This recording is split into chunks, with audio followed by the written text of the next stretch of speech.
Hola, ¿cómo están? Me llamo Uriel Bermúdez y el día de hoy les voy a hablar sobre las falacias argumentativas.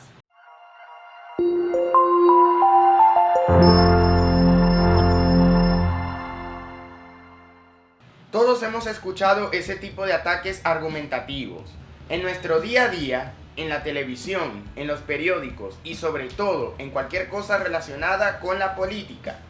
Prácticamente las falacias argumentativas han sido el pan de cada día. Y no solamente hemos escuchado a una o varias personas emplearlas, sino que también todos en un punto de nuestra vida, cuando tenemos una discusión o un argumento con otra persona, solemos emplear una de ellas desde que uno tenga la intención de hacerla hasta usarlo sin saber. Pero ¿qué es en sí una falacia? Según el concepto general, una falacia es un argumento que parece válido pero que no lo es.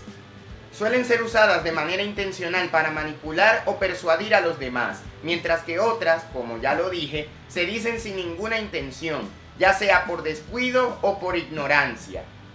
Ahora bien, que un argumento sea falaz no implica que sus premisas o su conclusión sean falsas, ni tampoco que sean verdaderas. Porque un argumento puede tener premisas y conclusión verdaderas y aún así ser falaz.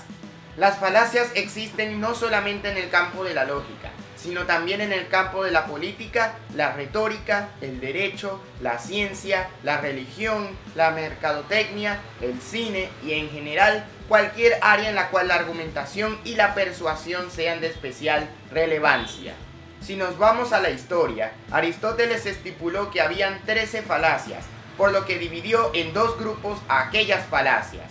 Primero, el grupo de las falacias que dependen del lenguaje y segundo, las que no dependen del lenguaje.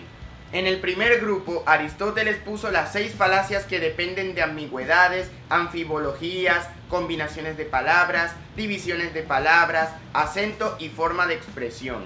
En el segundo grupo, puso las 7 falacias que no dependen del lenguaje, entre ellas los accidentes, la falacia de las muchas preguntas, la petición de principio y la afirmación del consecuente. Esta clasificación de las falacias hechas por Aristóteles aparecen en un texto escrito por él llamado Refutaciones Sofísticas. Como la lista de las falacias es demasiado larga, en este video, que es la primera parte, mencionaré algunas de ellas, retomando las demás más tarde en las próximas series de este video. Así que comenzamos el recorrido de las falacias de la siguiente manera. 1. Falacia ad silentio o falacia desde el silencio. Es una falacia en la que se extrae la conclusión basada en el silencio o la ausencia de evidencia. Esto se nota en el siguiente ejemplo. A le pregunta a B que si sabe dónde está María. B le responde que sí, a lo que A luego le pregunta que dónde está María. Y B responde diciendo que no te lo pienso decir. Esto quiere decir que A pudiera pensar que B no sabe realmente dónde vive María, o que simplemente B no quería decirlo porque pensaba que era algo bastante confidencial la dirección donde vive María. 2. Falacia ad antiquitatem. Es una falacia lógica que consiste en afirmar que si algo se ha venido haciendo desde el pasado o que se cree algo desde hace tiempo, entonces por haber ocurrido en el pasado, significa que está bien o que es verdadero. Un ejemplo de esta falacia es el de que las personas siempre se desplazaban a través de caballos, no hay necesidad de viajar en coche.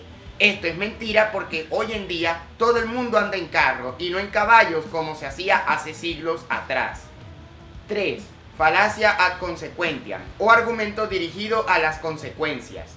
Es una falacia que implica responder a un argumento o afirmación refiriéndose a las posibles consecuencias negativas o positivas del mismo. Por lo general, esta falacia se conforma por la siguiente estructura. 1. A afirma B. 2. B trae como consecuencia C, que es algo negativo o indeseable. 3. Por lo tanto, B es falso. 4. Falacia ad baculum. Es una falacia que implica sostener la veracidad de un argumento basándose en la fuerza, es decir, basándose en un ataque o coacción a la otra persona para que acepte el argumento contra su voluntad. Por ejemplo, si alguien dijera, si aceptas que Dios existe, serás expulsado de nuestra comunidad, o si no aceptas la existencia de Dios, no hablarás más con tu familia. Eso es mentira porque la creencia o no en un ser todopoderoso, omnipotente y omnipresente no va a cambiar nada independientemente de lo que pase, porque o fue una creencia adquirida desde que naciste o que fue tu elección, y eso no hace que el argumento que esgrima el contrario sea verdadero. 5. Falacia ad hominem o falacia contra el hombre. Esta falacia, sin duda alguna, es una de las más utilizadas a más no poder. La falacia ad hominem es una falacia que consiste, en pocas palabras, a insultar, menospreciar, burlarse al contrario, pero no refutas el argumento que la otra persona está esgrimiendo. Por ejemplo, si uno explica la razón de por qué el sol da calor, entonces uno le dice al otro que está afirmando eso, pues eres un imbécil por pensar en eso. Ahí, tú no estás rebatiendo el argumento a la otra persona. Ahí no estás explicando el por qué la afirmación pudiera ser falsa. ¿Por qué? Porque insultaste a la persona y no destruiste su argumento, que era lo importante. 6. Falacia ad novitatem. Esta falacia es lo opuesto a la falacia ad antiquitatem porque tiene la misma estructura que ella, salvo por una diferencia. La creencia de porque X cosa es nueva o que algo es muy nuevo es muchísimo mejor que el pasado y por ende es correcto. 7. Falacia ad ignorantiam. Consiste en defender una proposición argumentando que no hay pruebas que demuestren lo contrario y que apela a la incapacidad del oponente a presentar pruebas que refuten esa afirmación.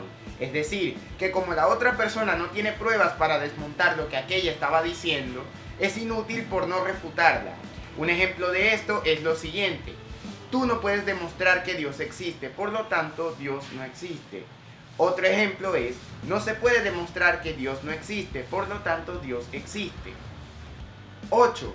Argumento ad Lazarum o apelación a la pobreza. Es una falacia que consiste en que una afirmación es verdadera porque quien lo propone tiene menos recursos. El nombre viene de la parábola que está en el Nuevo Testamento de la Biblia católica, el rico y Lázaro. Un ejemplo de esto es el siguiente argumento: este político se ha bajado el sueldo, por lo tanto lo que dice es correcto. Nuevamente, esto es falso porque el político, en este caso, roba menos en vez de robar más dinero de los contribuyentes y eso no valida el argumento, es decir, que lo que ese político diga es correcto, lo cual no lo es. Y finalizamos con el número 9, que es la falacia ad logicam o falacia desde la lógica. Esta falacia es una forma de razonamiento que implica en afirmar la falsedad de algo solo porque surge de un razonamiento contrario a la lógica o de una falacia. De por sí es falaz dado que la validez o invalidez de un razonamiento no determina necesariamente la falsedad o verdad de su conclusión. Por ejemplo, los gatos tienen pelos y como Félix tiene pelos, entonces es un gato. Eso fue lo que dijo A, pero B le responde diciendo: que tenga pelos no demuestra que sea un gato, pues bien, podría ser un perro u otro animal. Sí, así que no es un gato. No. Y luego A le responde a B con esto: pero Félix es mi gato. ¿Qué se extrae del ejemplo que les mencioné ahorita? Que si bien no se sabe que Félix sea un gato por el hecho de tener pelos, B aquí cometió el error de concluir o aseverar que Félix no es un gato solo porque el argumento inicial de A fue erróneo. Esto, sin embargo, no significa que A tuvo razón, dado que si no se aducen argumentos y pruebas válidas, la identidad de Félix siempre será objeto de incógnita. Esto ha sido todo por el día de hoy. Si te gustó el video, dale like y compártelo con cualquier persona a quien tú consideres le puede interesar esta temática. No te olvides de suscribirte al canal y activar las notificaciones para que así no te puedas perder de ningún video. Y también no te olvides de seguirme en mis redes sociales que están justo abajo en la caja de descripción.